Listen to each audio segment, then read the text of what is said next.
কে?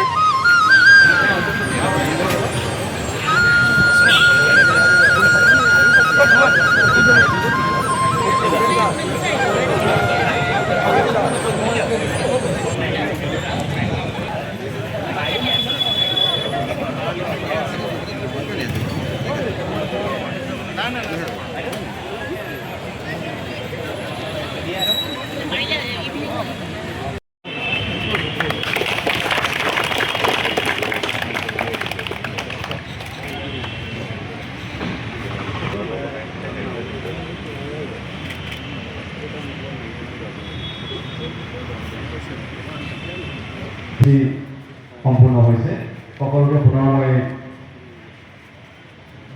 নিজ নিজ আসনলৈ আহিবৰ কাৰণে অনুৰোধ জনাইছোঁ। আমি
আমাৰ সকলোৰে বাবে এটা গৌৰৱৰ দিন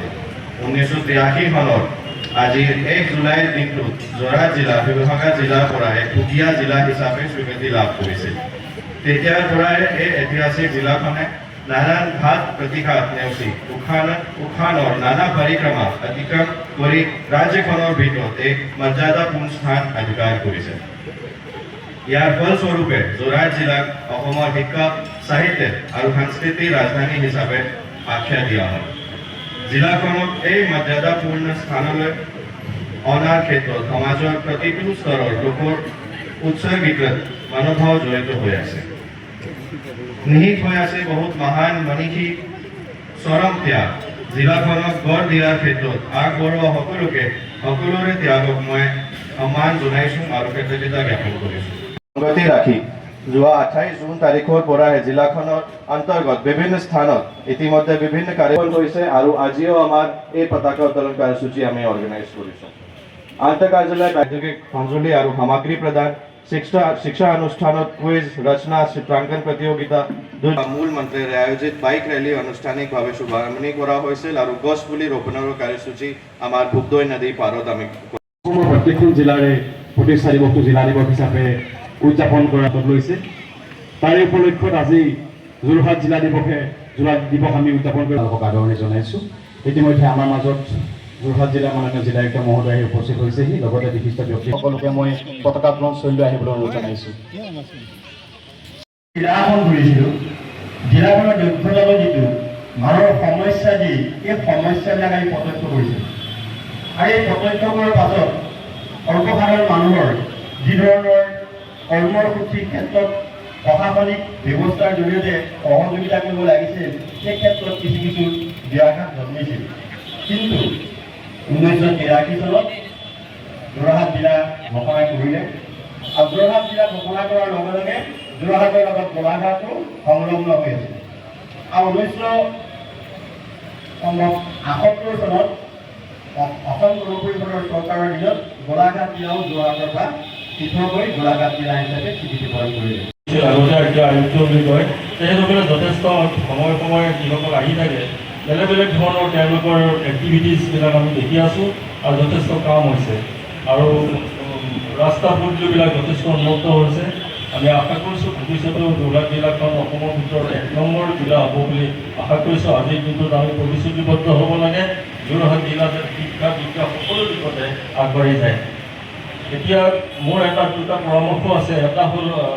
আয়ুক্ত মহোদয়ে কৈছে যে আমি হেৰিটেজ চাইটবিলাক আমি তেনেকৈ আমি হেৰিটেজ চাইট যিবিলাক আছে তাতে আমি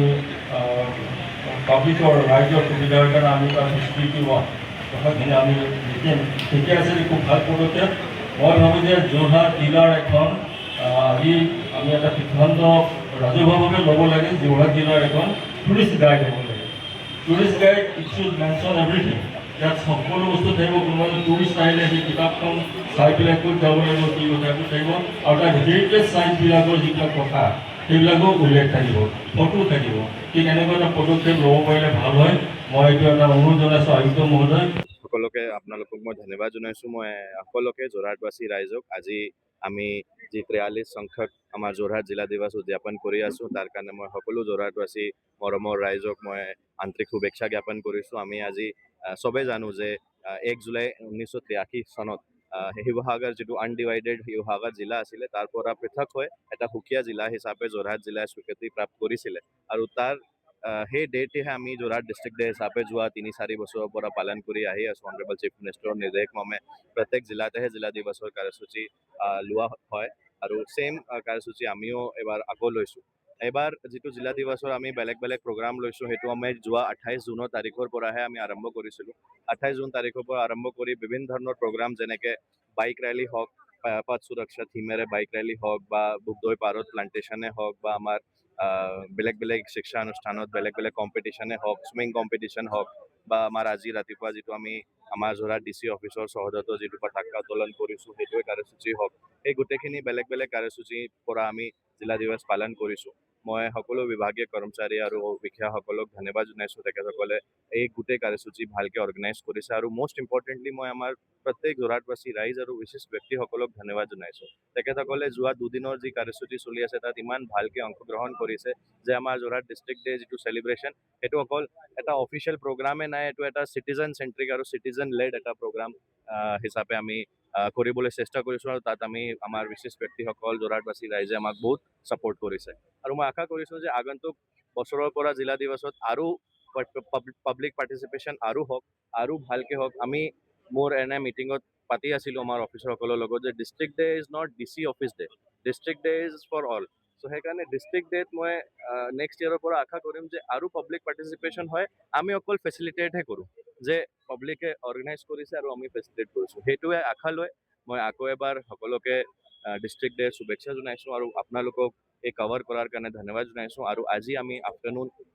এই যিটো ডিষ্ট্ৰিক্ট ডে কাৰ্যসূচীৰ মূল মুকলি সভা সেইটো আমি আফটাৰনুন যোৰহাট থিয়েটাৰ হলত 3টাত কৰিম আৰু সেই মুকলি সভা শেষ হোৱাৰ পাছত 5:30টাৰ পৰা আমি সাংস্কৃতিক কাৰ্যক্ৰম কৰিম। তাত মই সকলোকে আমন্ত্ৰণ জনাই মই আপোনালোকক আকৌ এবাৰ ডিষ্ট্ৰিক্ট ডে শুভেচ্ছা দিছোঁ। Thank U.